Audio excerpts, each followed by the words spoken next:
Oi caras, aqui é o Tio Guto e eu tô dando uma força para alguns amigos que estão montando um coro, mas que os componentes do coro não sabem, não dominam muito bem a partitura. Então eles me pediram uma força. Como é muito longe da minha casa, então decidi gravar esse vídeo. Vou dar algumas ideias de fundamentos básicos da música e um pouquinho de leitura de partitura, tá? Antes de definir alguns fundamentos da música, vamos definir algumas propriedades de som, tá? Entendendo o que é som, para a gente conseguir entender a manipulação deles, que é a música, ok? Então vamos lá. Primeiro vamos entender essas propriedades do som. Primeira delas, altura. Quando a gente fala altura, é muito normal a gente associar com volume, mas na verdade não é muito a ver, não. Não tem, ou melhor, na verdade não tem muita coisa a ver, não. O que acontece é o seguinte: quando a gente fala de altura, deixa eu pegar aqui o meu amigo. Quando a gente fala de altura, a gente está falando, na verdade, de um som ser mais grave ou mais agudo do que o outro, tá? Então, quando eu falo um som alto, eu estou falando de um som agudo. Um som grave, um som agudo. Ok? Muito bem. Seguindo, tá? A próxima propriedade que eu vou comentar, pra gente, só para entender mesmo, tá? Você vê que estou sendo hiper superficial, não estou aprofundando muito nos assuntos, não. Uma outra proposta, aí sim, vamos falar de intensidade, tá? Quando eu falo intensidade, vamos colocar assim, aí sim vamos comparar com a ideia do volume do som, tá? Um volume no sentido de cobertura do ambiente, tá? Então o som ele pode ser mais forte ou fraco, por exemplo. Isso é um som forte. Isso é um som fraco. Ok? Dá para entender a diferença? Tá? O nome disso a gente dá de dinâmica, tá? Isso com voz, nossa, é usado o tempo inteiro. O domínio do cantor, do bom cantor, na verdade passa muito pela dinâmica, tá? A terceira propriedade que também é interessante é a ideia de timbre, tá? É o que diferencia, por exemplo, é o que permite a gente identificar a origem de cada som. Tá? Então, por exemplo, uma questão de timbre é justamente, por exemplo, o som de um violão. Aqui eu tenho algumas guitarras, tenho baixo aqui atrás, tal. Se não vou plugar tudo para ver, mas, por exemplo, isso é um som que você associa com o violão, tá? Isso aqui é outro som, que é o som de palmas batendo, tá? São sons, tá, independentes, se percussivos ou não, mas a ideia é que são de origens diferentes, ok? Entendido isso, vamos avançar. Primeira ideia, sim, agora vamos falar de elementos da música em si. Música, na verdade, é simplesmente a manipulação dos sons, tá?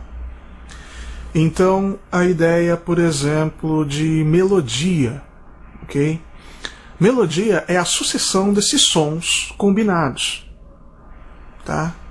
Então, assim, olha só, eu peguei propriedades, ou melhor, peguei um som com essas propriedades que a gente definiu agora, altura, intensidade e timbre, e fui colocando eles, tá, em sequência, em sucessão, e defini uma melodia.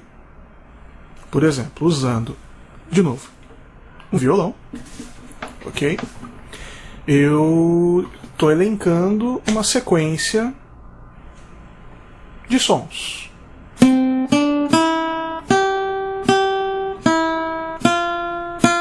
Famigerada asa branca que todo mundo começa a tocar. Mas é uma sequência, ok? É uma sucessão de sons, certo? Bom, um dos elementos da música. Um segundo elemento, harmonia, tá? Quando eu toco sons simultâneos, tá? Eu faço uma combinação deles e daí surge um conceito harmônico, tá? Desses sons. Então, por exemplo, se eu tocar dois sons juntos ao mesmo tempo, dá uma ideia de harmonia. Aprofundar sobre a harmonia é uma coisa bastante complexa e muito... Nossa, é assunto para um vídeo de horas, anos e tal. Tá? Mas basicamente, o sentido básico de harmonia seria isso. Tá? Então vamos falar primeiro sobre uma coisa bem importante chamada tempo. Tá? Tempo, na verdade, assim, é uma forma da gente compreender a música como ela funciona em si. Então, deixa eu ver como é que eu consigo explicar. Vamos supor, imaginar uma música away, tá? Então vamos colocar isso aqui como um tempo.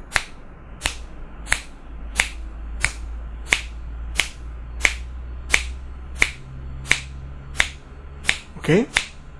Se isso é meu tempo,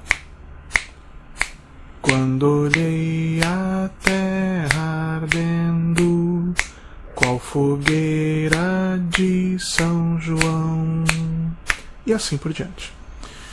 Então, assim, a partir disso você vê que esse tempo, na verdade, é minha unidade de medida para que eu consiga organizar a música de forma que ela ganhe um pulso, ela ganhe esse movimento, esse andar, tá? A velocidade com que eu dou tempo, ou tiro tempo, ou aumento a velocidade, diminuo a velocidade do tempo, eu chamo de andamento, tá? Muito bem. Legal, mas e o ritmo? E onde é que entra a ideia do ritmo, então? Vamos definir primeiro uma coisinha antes, chamada compasso. Tá? Quando eu estou fazendo música, eu procuro separar a música em trechos, tá? Que eu dou o nome de compasso. Na verdade, se eu conto, por exemplo, 4 tempos. Então, a cada 4 tempos, um compasso. Voltando à ideia do Asa Branca. 1, 2, 3, 4. 1, 2, 3. Quando olhei a terra ardendo, qual fogueira de São João. Eu fechei aqui uma ideia de 4 compassos. Tá? Então, assim, aí eu começo a organização da minha música. Por exemplo, o samba, ele geralmente se organiza em 2 tempos. Tá? Então, geralmente o maestro de escola de samba lá tal, ele dá fica regendo lá. Tum, tum, tum, tum, tum, tum, 1, 2, 1, 2, 1, 2. Tá? E em cima desse 1 e 2, a gente vai fazer a contagem do ritmo. Parece complicado? Vamos ver que na verdade não é. Por exemplo, o que define o ritmo de samba é uma célula rítmica, parece esquisito que eu estou falando, mas assim, é uma célula rítmica que funciona assim.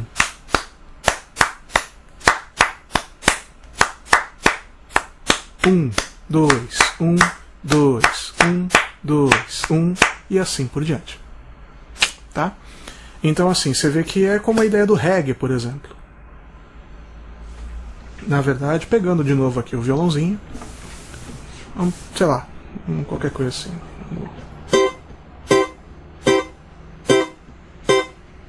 Isso é um reggae, né?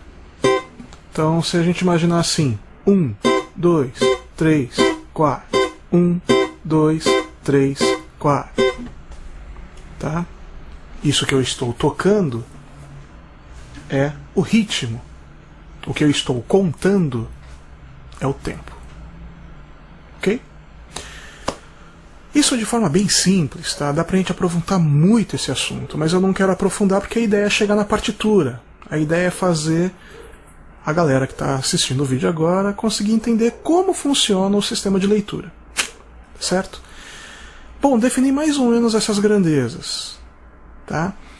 Vamos agora entender como que a partitura se organiza para a gente entender como funciona a música que está sendo escrita, que foi escrita ali naquele papel.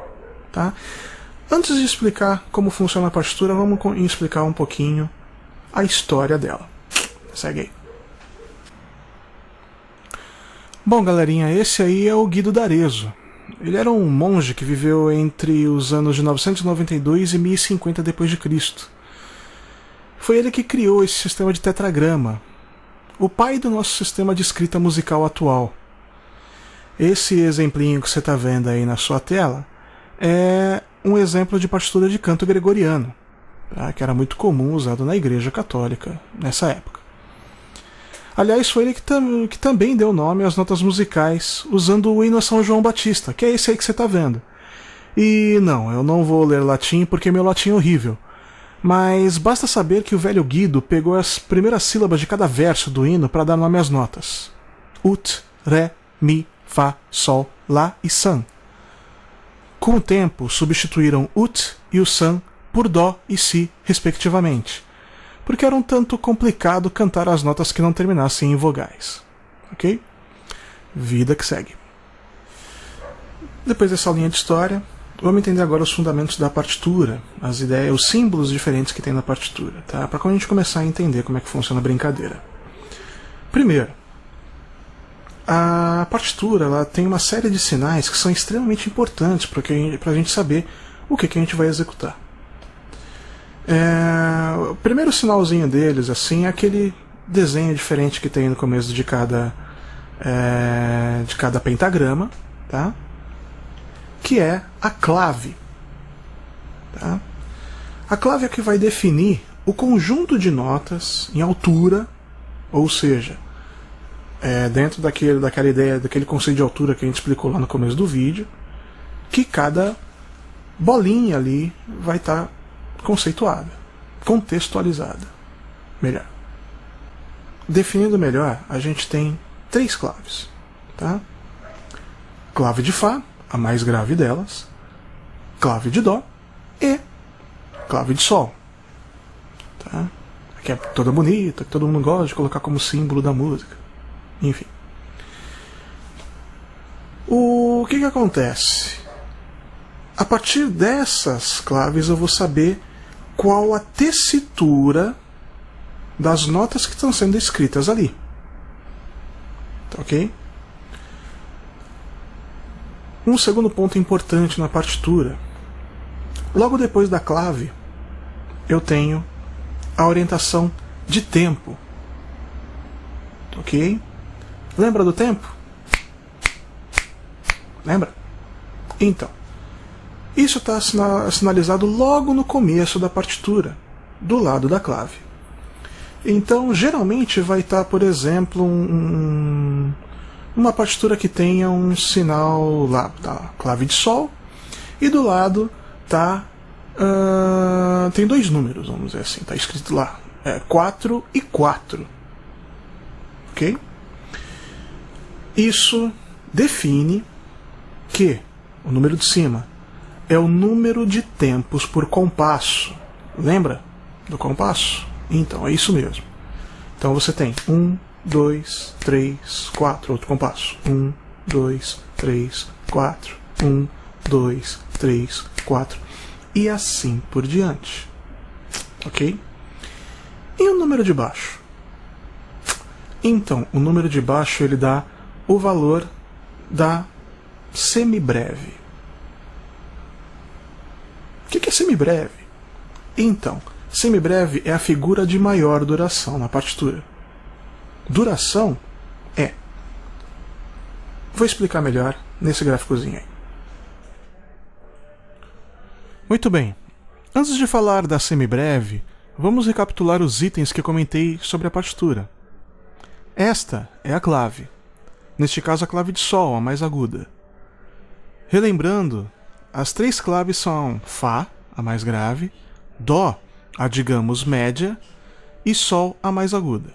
Pois bem, isto que está sinalizando com essa chave enorme é o compasso.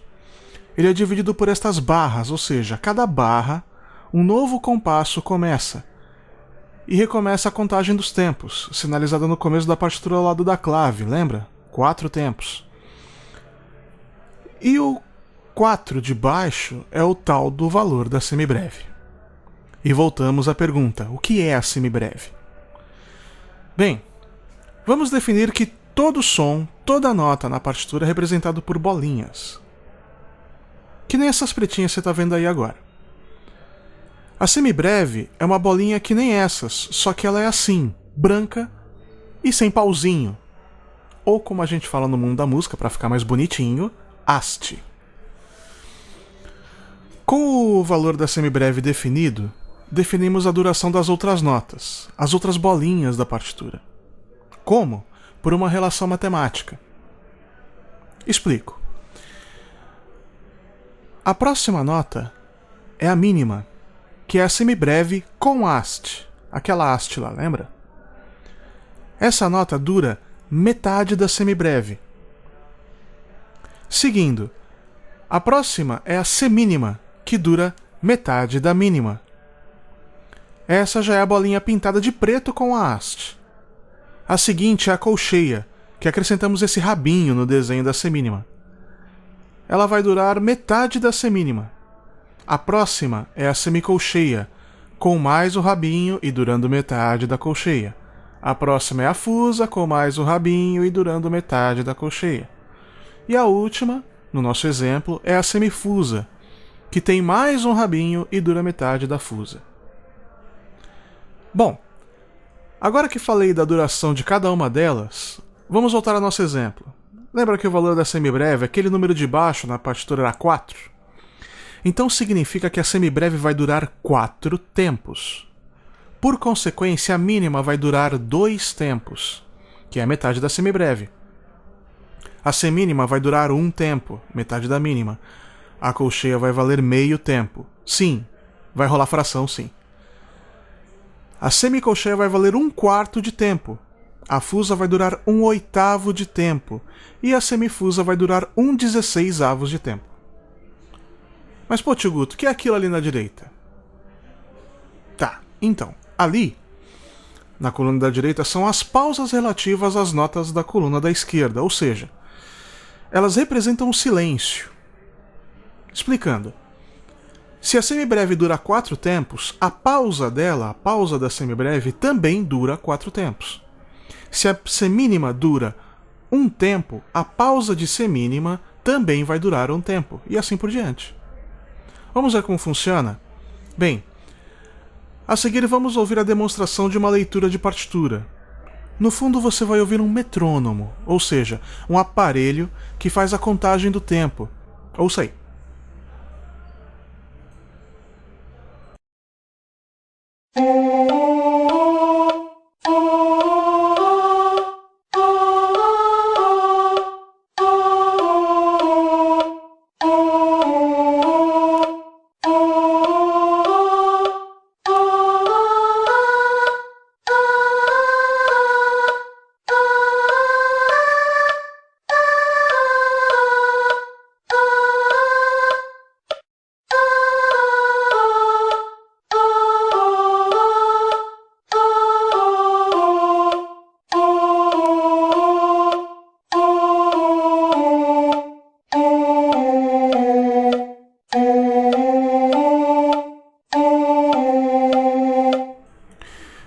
Outra coisa importante é esse negócio aqui. Isso se chama armadura de clave. Mas antes de explicar isso, preciso explicar um negócio antes. Lembra dos nomes das notas musicais? Dó, Ré, Mi, Fá, Sol, Lá e Si, certo? Elas em sequência formam uma escala, que vamos chamar de natural. Escala é uma palavra latina que quer dizer escada, por isso essa representação na tela. Bem, esta escala não tem começo e não tem fim. O limite grave e agudo da escala é o limite de alcance da sua voz ou do instrumento que você está tocando. Por exemplo, a nota mais grave de um violão de 6 cordas, afinado tradicionalmente, é a nota Mi. Ok? Esse é o Mi. Muito bem. Se esse é o Mi, aqui é Fá, Sol, Lá, Si, Dó, Ré, Mi, Fá, Sol, Lá, Si, Dó, Ré, Mi, Fá, Sol, Lá, Si, Dó, Ré, Mi, e vai embora. Tá? Viu que a escala vai se repetindo? Eu fui repetindo o nome das notas. Enquanto tiver notas mais agudas ou mais graves, eu vou subindo ou descendo a escala. Mas como na música tudo pode complicar um pouquinho mais, vamos ao próximo passo. Quando a gente vê esse Dó, Ré, Mi, Fá, a gente imagina que não há espaço entre esses degraus dessa escala, certo? Mas não podia estar mais errado. Vamos ver esse outro gráfico. Vendo as notas nesse formato, a gente vê que há espaços entre as notas. Para alcançar esses espaços, a gente usa uma ferramenta chamada acidente ou alteração. Antes de explicá-los, vou definir uma coisa. A distância entre uma nota e outra, por exemplo, entre Dó e Ré, nós chamamos de tom. Assim como entre Ré e Mi, Fá e Sol, Sol e Lá e Si. As exceções estão entre Mi e Fá e Si e Dó, que chamamos de semitom. Muito bem. E se eu quiser chegar nesse ponto aqui, entre o Dó e Ré? Aí é onde entra a ferramenta que falamos. Para chegar ali, ou eu uso um sinal de sustenido no Dó, ou um de bemol no Ré. Então, explicando em miúdos, sustenido adiciona um semitom na nota indicada. Bemol subtrai um semitom na nota indicada. E o sinal de B quadro, que é esse aqui, faz a nota voltar ao som normal. E isso faz diferença no som? Faz sim. Vamos ouvir? Voltando no violão, esse aqui é um Dó. Cantando, né? Dó. Esse aqui é um Ré. Ré. Fazendo esse meio termo aqui, que seria o espaço que a gente está querendo alcançar com o sustenido ou com o bemol. É isso aqui, ó. Dó sustenido, Ré bemol. Comparando com as notas. Dó, Dó sustenido, Ré, Ré, Ré bemol, Dó. Deu para entender? Pode aparecer também um dobrado sustenido e um dobrado bemol na partitura. Apesar de ser um tanto raro, o conceito é o mesmo.